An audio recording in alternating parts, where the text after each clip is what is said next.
Welcome to the rest of my life. This is Lance Ash coming to you after a 3-day weekend, heading back into work. Oh my goodness.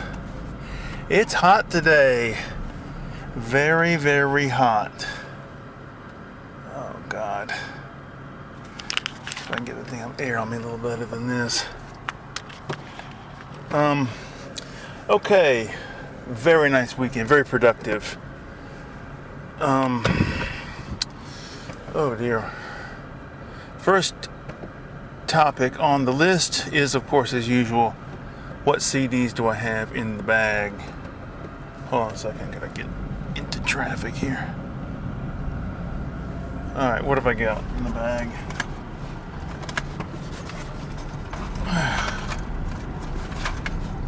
Alright, I've got Baroness. Hold on, I gotta merge into traffic here. Super colossal pain in the ass. Okay, come on, people. We all know it's hot. Alright, Baroness, the yellow record, Baroness, the blue record, Baroness, the green record, Miles Davis, Pangaea, Paul Desmond from The Hot Afternoon, Robert Plant's first solo record, and Miles Davis, Agartha. Okay, there we go. Alright, next on the list. This is an anecdote that my mother told me a long time ago. When she was a young lady, before she got married, she was living in a boarding house, I believe in Atlanta. It was an all-girls boarding house. And somebody in the house was stealing money, and they had a good idea who it was, so they set up a sting. When they were all gathered in the same spot, somebody casually let it be known that they had received some money, and that they'd left it in their room in a certain spot. So they sent my mother to hide under the bed in the room to watch and see if this certain girl came in and got it. And my mother said she was waiting under the bed, and finally she's like, oh God, this is ridiculous. And she was just about to get out and leave when the girl came in and she saw her steal the money. So they confronted her, and she said she started crying and put on a big sob story, and they didn't do anything to her. So, a little bit of adventure from my mother's young days. Alright, next. There is a German language magazine published here in town called Das Fenster. And they're moving to new headquarters. So they've downsized their staff. And so they need a smaller place. They've been renting a house, an old house. Anyway, so they let the word go out that they were giving away a bunch of German books. So on Tuesday, my wife and I went over there to see what we could get. And they waved us in, went into the house, and it was a woman. Apparently she was German. The man was not. But this guy was, my wife said she thought he was about 6'6". I'd say, I don't know, 6'7" maybe. I shook hands with him, and his hand was as big as a baseball glove. This big guy. Anyway, as I've said before, I've been studying German for over 12 years now. But since I'm studying on my own, I've mainly learned to read it, not to speak it or hear it, understand it. But, I'm prone to fantasy, so I'm always thinking about what would you do if you ran into a real German speaker? What would you say? So I've been practicing a basic conversation to say to somebody, and I got to use it. I walk in, and he says, in English, do you speak German? And I say, ein bisschen, hauptsächlich ich lese Deutsch, which means a little bit. Mainly I read German. And he goes, oh, okay. And I was so proud of myself, so thrilled I finally got to say my phrase. Anyway, got about 30 books. Nothing special. I was hoping they had some modern day mysteries or crime novels, since those are easy to read. Did get a big book of Honoré Daumier's work. Waiting for this bus to turn in front of me. Come on, people. Alright, now, next thing on the list, last thing on the list, really. My wife and I went to the State Botanical Gardens, which are, I've always assumed they were part of the university campus. But maybe they're not administered through the university. Maybe it is just a state thing. But where they're located is certainly right in the middle of university property. The University of Georgia started off as an ag school, so they have a lot of land devoted to teaching people how to raise pigs or raise turkeys or raise cattle or this and that. And there's a trial garden out that way, right next to the botanical gardens.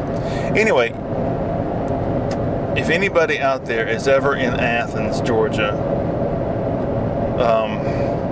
it's a great place to visit. I don't know how many acres. The botanical gardens are extensive. You could walk, to walk around the entire area, you could spend a good 3 hours walking around. They added, since the last time that we went over there, they added something. They added it's a porcelain museum. It's clearly some extremely wealthy person's pet project. They must have contributed all the money. All the porcelain in this place comes from one person's collection, and it's a pile of crap. It is a pile of crap, and it is a total eyesore and a waste of time, and it does not belong in the middle of the botanical gardens. It's 2 stories. You walk in, and the ground floor is a bunch of looks like bisqueware. That's what I would call it, because it's not shiny, it's flat, but it's painted statues of animals. Like, for instance, they've got like a jaguar, and the jaguar is about 2 feet long, I'd say, and it's just garbage. The second floor is plates with flowers painted on them, and it's just a big nothing. I didn't expect anything, so I wasn't particularly disappointed. I tell you something else they've added, which is nice. They added a whole children's park part of the thing, and it's a great playground area for kids. It's the kind of thing that when I was 7 or 8, I would have loved it. Just, rope bridges to walk across, tunnels to climb through, a bunch of great stuff. It being summer now, there was a bunch of day camp kids there, and these women that were their chaperones there to control these kids, to watch over them. I wouldn't do that. I don't know how much they're getting paid, but to keep track of 20 kids, just and these kids were like 6 years old. Kids everywhere. But it was nice going over there. My wife and I went over there together. It was nice to spend the day together. I'm trying to think if there's anything else. Well, that was the topics. Let's see if we can come up with something interesting to say. I've gotten sick of the Alexei Sayle YouTube channel. It's boring. It's just boring. I've just realized that all he has to say, I mean, his entire bag of tricks at this point in his life is talking about the days when he was riding high, and he was the spear point of the new generation of British comics, and oh, what a thrill it was to live in those exciting days of 1979, and that's it. It's like his life has been nothing since then. And the whole thing of his videos of him biking around London, it's just, 50 years ago, I used to ride down here after we had another exciting night at the Comedy Store, and I would ride by here just so excited that I'd achieved another breakthrough. God, it's just, I've met people who the high point of their lives was high school, and that was it. Their entire lives since then have been a big nothing, and all they can talk about is high school or college. Ugh. Anyway, I thought I'd discovered something new and wonderful when I found his channel, but it's really boring. Even the interviews of people, they talk about that sort of thing. Remember when you did this? Oh, remember when you did that? I watched I don't know what it's called, the Foundation of Television Legacy or something. They interview people who were performers or writers on classic TV shows. Anyway, they have a bunch of stuff with Buck Henry, and I was, he was a big deal on Saturday Night Live, and I was really surprised to hear him criticize foul language and outre topics on the award shows. Shocked to hear people talk that way. It's really odd. This is a guy who is from the George Carlin generation, and who was part of Saturday Night Live, which was a taboo smashing television show, and he's offended by bad language or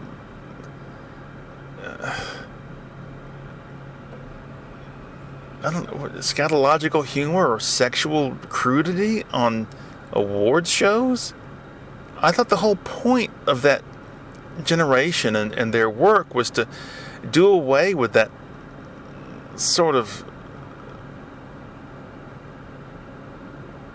taboo against that sort of thing. It's very odd.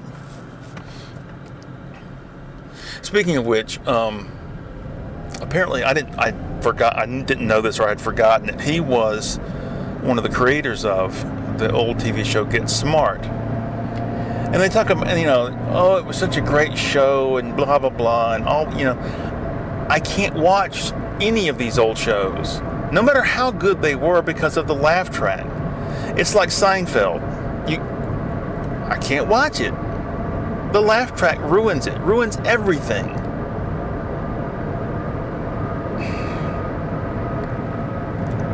I don't understand it. Even as a kid, you're watching the Flintstones, and as a kid, you find out, well, when this first aired, it was in prime time. It has a laugh track. I hate it. I hate laugh tracks. I hate them.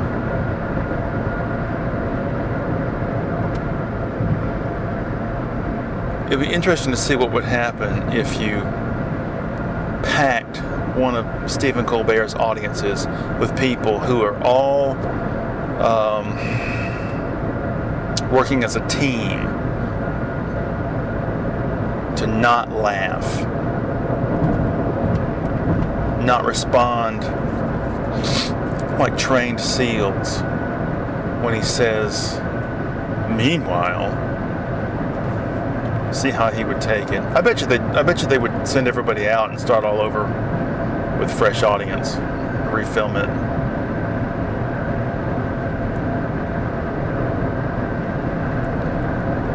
Really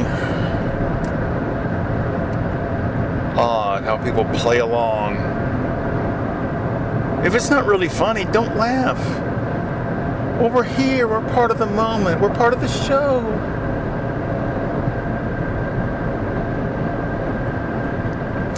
Oh, I'll tell you something else. I've been rereading Nana by Emile Zola lately, and the opening chapter takes place in the theater where Nana is making her performing debut, and it would be so fascinating to go back in time to 1880 when the book was published and see what it was like to go to this grand theater and watch a musical back then. The play that she's in the book is called The Blonde Venus, and apparently it was based on La Belle Hélène by Offenbach, and I meant to look that up today and see what it was like. Oh, speaking of which, on one of Alexei Sayle's cycling tours, he goes past the Sondheim Theater, and I looked it up, and the interior, my God, this place is a real old palace. I'd love to live in a big city and be able to go to big shows like that at nice, grand old theaters. I've had limited experience with going to places like that. As much as I hate Bob Jones University and what they stand for, they did put on good productions. I've been to see... I went to see an opera there. I can't remember what opera it was. And I went to see a performance of Macbeth. And it was impressive, I'll say that.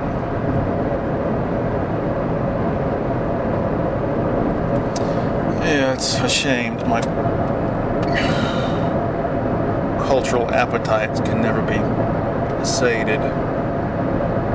Alright, let's see how much time we've spent here. A couple more minutes and we'll fulfill temporal quota. A couple years ago, I went to see a string quartet. I've told this story at UGA, and it wasn't over the top fantastic, but it was just a taste. It was nice. I brought all that jazz tonight because I listened to Matthew Halsell, I think his name is. He's got a record label called Gondwana Records, and he's got a channel on YouTube, and I listened to one of his albums on there, and it reminded me a little bit of Paul Desmond's From the Hot Afternoon. Made me think, you need to get out start listening to jazz again. So I picked clear, brought up a couple of things. I was going to bring Time Out by Dave Brubeck, but I didn't have room in the bag. That was one of the first jazz records I ever got. And I loved it from the first listen.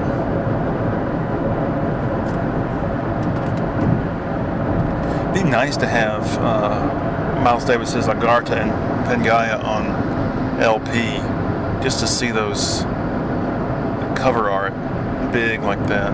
Oh, I'll tell you something else real quick. My wife and I went to a Habitat for Humanity thrift store this weekend, and they had a pile of 45s, not in their sleeves, just a big stack of them. And the one on top was the Blues Magoos, but I can't remember what single it was. Anyway, so when I got home, I was thinking, oh, Blues Magoos, I need to look them up and see what they were all about.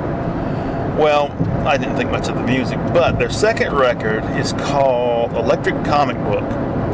In the, I won't say font, but